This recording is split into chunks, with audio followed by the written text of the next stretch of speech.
Did you always live in an alienage? Was it very terrible?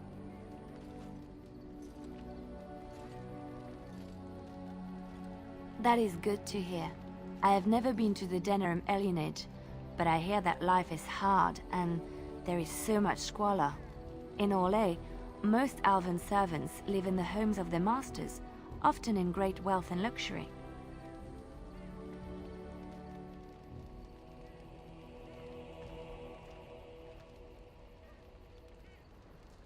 I've known elven servants with servants of their own. A well-trained elven servant is highly valued in Orlais. They are nimble and dexterous, and many people find them pleasing to look at.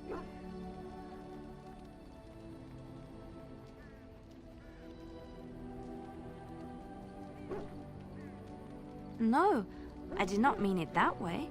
Oh, my words were clumsily chosen. I did not mean to offend. I am sorry.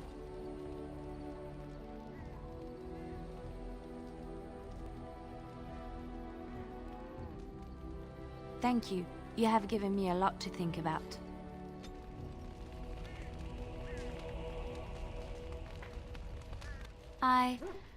Have I ever told you I really like the way you wear your hair?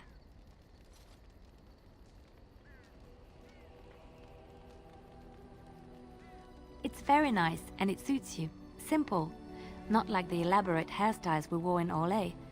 They involved flowers, ribbons, jewels. One year, feathers were all the rage, and Lady Elise decided she needed to outdo everyone else, and actually wore live songbirds in her voluminous hair. The chirping was quite charming for a while, but you must realize, terrified little birdies often have loose bowels.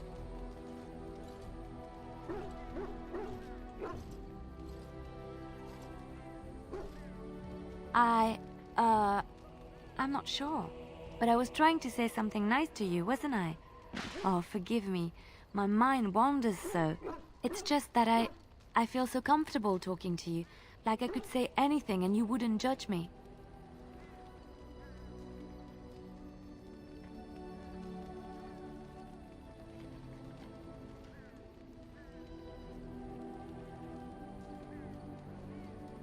Yes, very much so. I haven't felt this close to anyone in a long time. I really enjoy your company.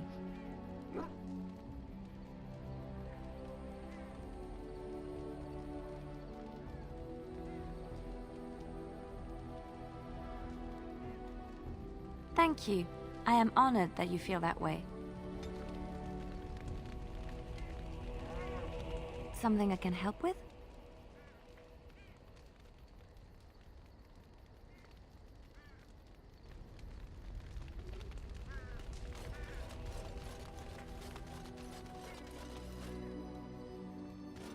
You are not quite as callow as I thought. That is unexpected.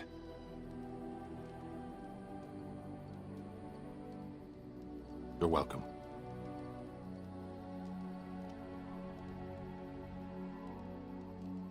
Speak, then.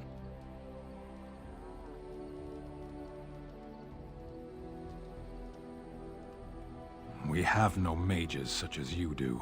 We have beasts in the shape of men who perform tricks.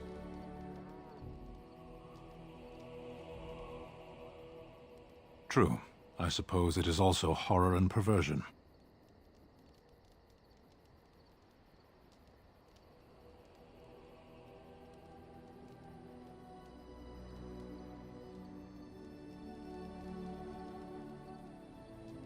As a fish stranded by the tide knows the air, or a drowning man knows the sea, so does a mage know magic.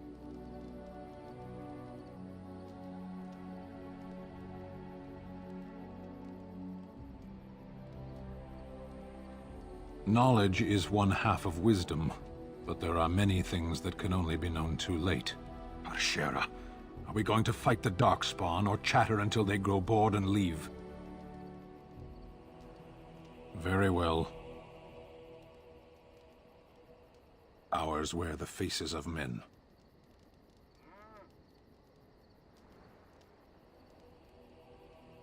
No. Even the most cunning emissaries of the Archdemon cannot pass for men. Darkspawn, abominations, plagues, and storms. Men are far more dangerous than these.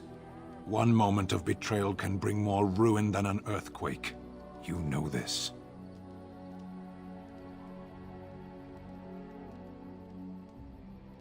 They are Tal-Vashoth. They say they are Grey Ones. True in the knowledge of themselves. They are gaping holes where men used to be. Nothing can fill them.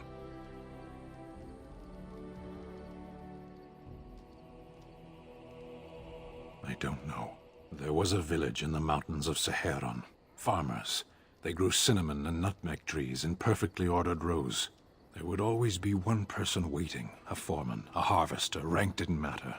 Often they would say nothing. Simply watch as we worked to examine the empty house, a new one each time, that had once been the home of a colleague, a friend. We always made a point of searching. Now and then a body would turn up in a river eaten by rain and crows. More often we found nothing. Even in the worst parts of the jungle, the villagers would send someone with us to see the tiniest piece of bone or cloth. Anything contained the possibility of their lost friend.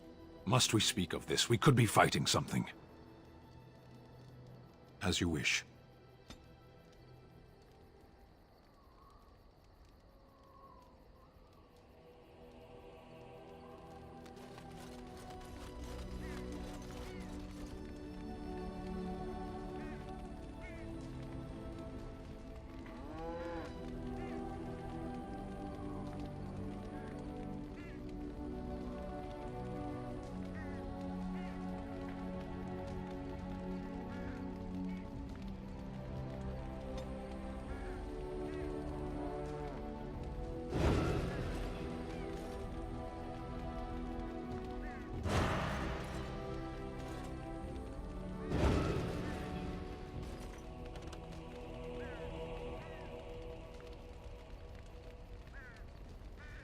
Oh, it's been a long day. Rest would be welcome. Yes, of course. I am just a little weary.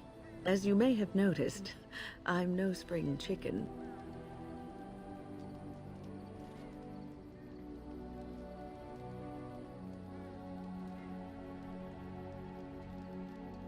Thank you. You're very kind to say so. But in all honesty, I do not know how many years I have left in me. I have lived for such a long time, but there is always something else to do.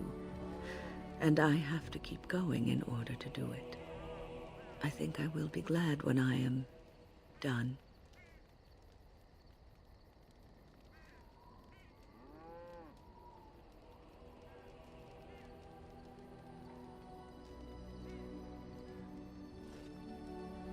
Oh, I don't know. I really don't. Have you encountered many abominations, apart from the ones in the Circle Tower?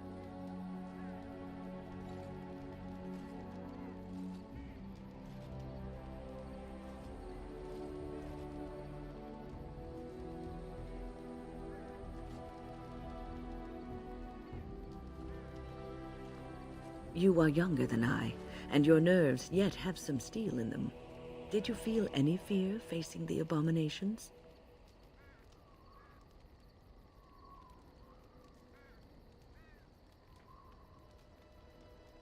The first time I saw an abomination, my blood turned to ice.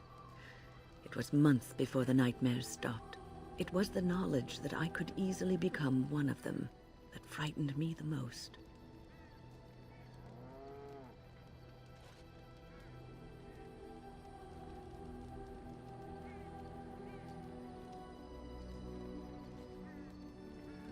One slip. All it takes is one slip, and everything you are is simply gone, replaced by madness. And there is no turning back, or at least that's what they say.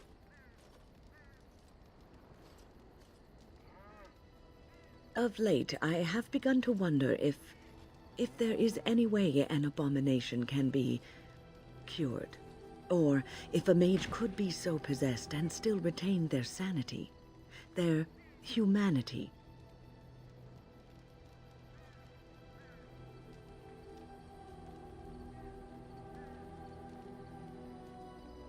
Yes, it is madness and cruelty that define abominations. If those are lacking, if the mage remembers the person they truly are, then they are not an abomination. I never saw that. Thank you for showing me another way of looking at it. Irving told me about how you became a Grey Warden, and that unpleasant incident that occurred prior to your departure from the Circle.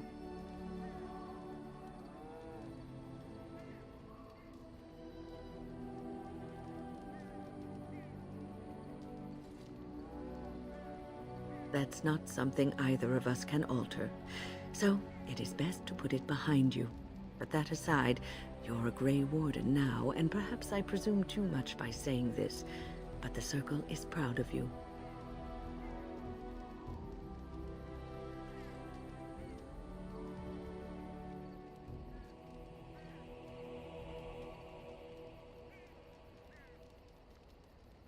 You are a true child of the Circle.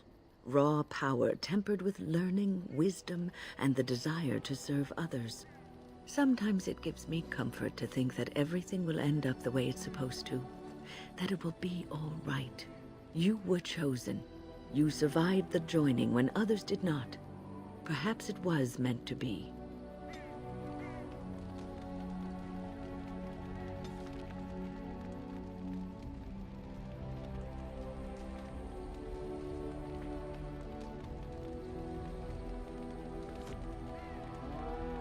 I must ask, what does being a Grey Warden mean to you?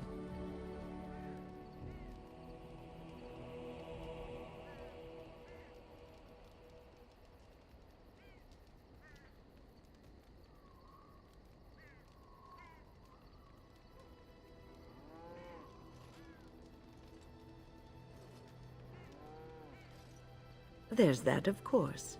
But there's more to being a Grey Warden than killing Darkspawn and saving the world from the Blight.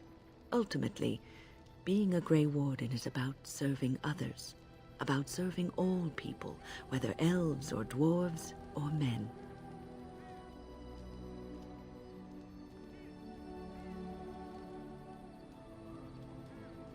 As a Grey Warden, you are a guardian of men, and you guard them because their continued existence is more important than you are. Thus it is you who serves, not they.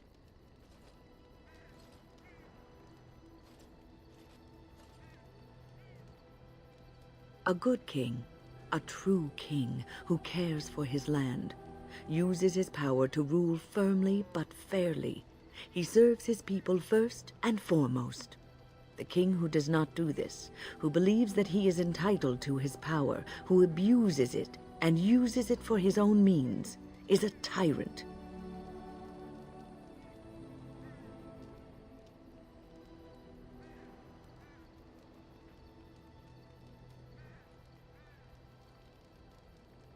If you live apart from others and your actions affect only you, then you may do as you wish. But if you have power, influence, and strength, your every action will be as a drop of water in a clear, still pond. The drop causes ripples, and ripples spread. Think of how far they will go, how wide they will become, how will they affect the pond. But I've lectured enough for today. I should stop before I wear out my welcome. What's on your mind?